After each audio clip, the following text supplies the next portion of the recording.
Hello friends, welcome to Paris home food. இன்றைக்கி நம்ம வாய்க்கு ருசியாக ரொம்ப டேஸ்டியான நண்டு ரசம் தான் எப்படி செய்யலாம்னு சொல்லித்தர போகிறேன். நண்டோட காலை நல்லா இடித்து உடச்சி நல்லா அதை வேக வச்சு அதில் இருக்கிற சாறு எடுத்து நம்ம ரசம் செய்யும்போது அவ்வளோ ஒரு டேஸ்ட்டாக இருக்குங்க. அது சொன்னால் தெரியாது, செஞ்சு பார்த்து சாப்பிட்டு பாருங்கள், அப்போ தான் அதோட டேஸ்ட் உங்களுக்கு புரியும்.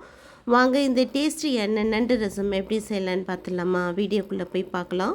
வீடியோக்குள்ளே போய் பார்க்கறதுக்கு முன்னாடி நம்மளுடைய சேனல் பாரிஸ் ஹோம் ஃபுட் சேனலில் சப்ஸ்கிரைப் பண்ணாதவங்க சப்ஸ்கிரைப் பண்ணிக்கோங்க. தேங்க்யூ. நண்டு ரசம் பண்ணுறதுக்கு புளியை ஒரு லெமன் சைஸில் தண்ணியில் ஊற வச்சு எடுத்துக்கோங்க. ஊற வச்சு நல்லா கரைச்சி எடுத்துக்கோங்க. இப்போ இது ஒரு பக்கம் இருக்கட்டும். அடுத்து நண்டோட கால்கள் மட்டும் நான் எடுத்து வச்சுருக்கிறேன். காலை இந்த மாதிரி நல்லா இடிக்கல்லில் இடித்து எடுத்துக்கோங்க. அப்போ தான் இந்த ரசம் நல்ல நண்டோட ஃப்ளேவர் ஃபுல்லாக இறங்கி ரசம் நல்ல ஒரு டேஸ்ட்டாக இருக்கும் சாப்பிட்றதுக்கு.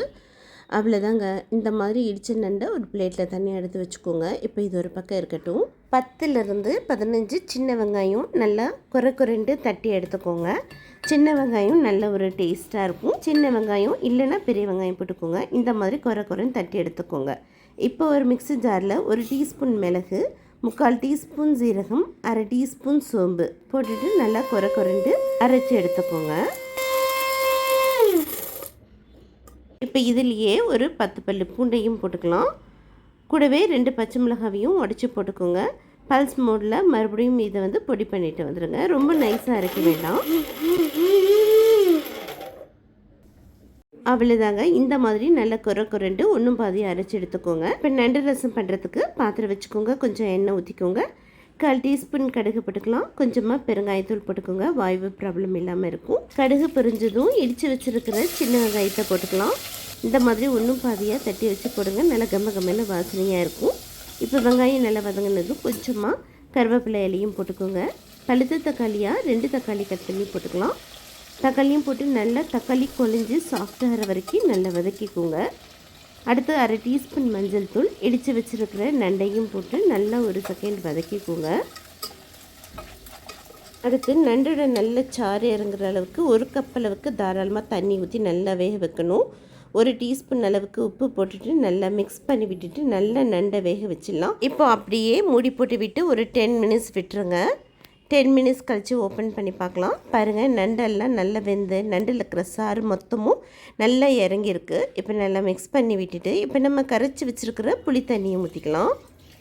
அடுத்து நம்ம குறைண்டு பொடி பண்ணிட்டு வந்த மிளகு சீரகம் பொடியும் போட்டுக்கலாம். இது கூடவே ஒரு கைப்பிடி அளவுக்கு ஃப்ரெஷ்ஷான கொத்தமல்லி இலையும் போட்டுக்கலாம்.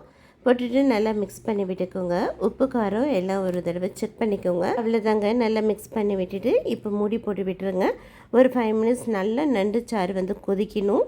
பாருங்கள், இந்த மாதிரி நல்லா பபிள்ஸ் வருது இல்லையா? நல்லா ரசம் கொதிச்சாதான் அந்த நண்டோட சாரெல்லாம் இறங்கி ரசம் நல்லா டேஸ்ட்டாக இருக்கும். பாருங்கள், இந்த மாதிரி நல்லா ரசம் கொதித்து வந்தோடனே இப்போ நண்டு ரசம் சூப்பராக ரெடி ஆகிடுச்சிங்க. அவ்வளோதாங்க. சாதாரணமாக ரசம் வைக்கும்போது நம்ம நுர வரும்போதே நம்ம ஸ்டவ் ஆஃப் பண்ணிவிடுவோம்.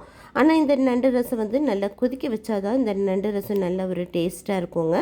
ஒரு தடவை இந்த மாதிரி ட்ரை பண்ணி பாருங்கள். அவ்வளோதாங்க. ஸ்டவ் ஆஃப் பண்ணிக்கலாம். நல்ல கமன்ட்டு நல்ல டேஸ்டியான நண்டு ரசம் ரெடி. இதே போல் செஞ்சு பாருங்கள். கண்டிப்பாக உங்கள் வீட்டில் இருக்கிற எல்லாருக்கும் ரொம்ப பிடிக்கும்.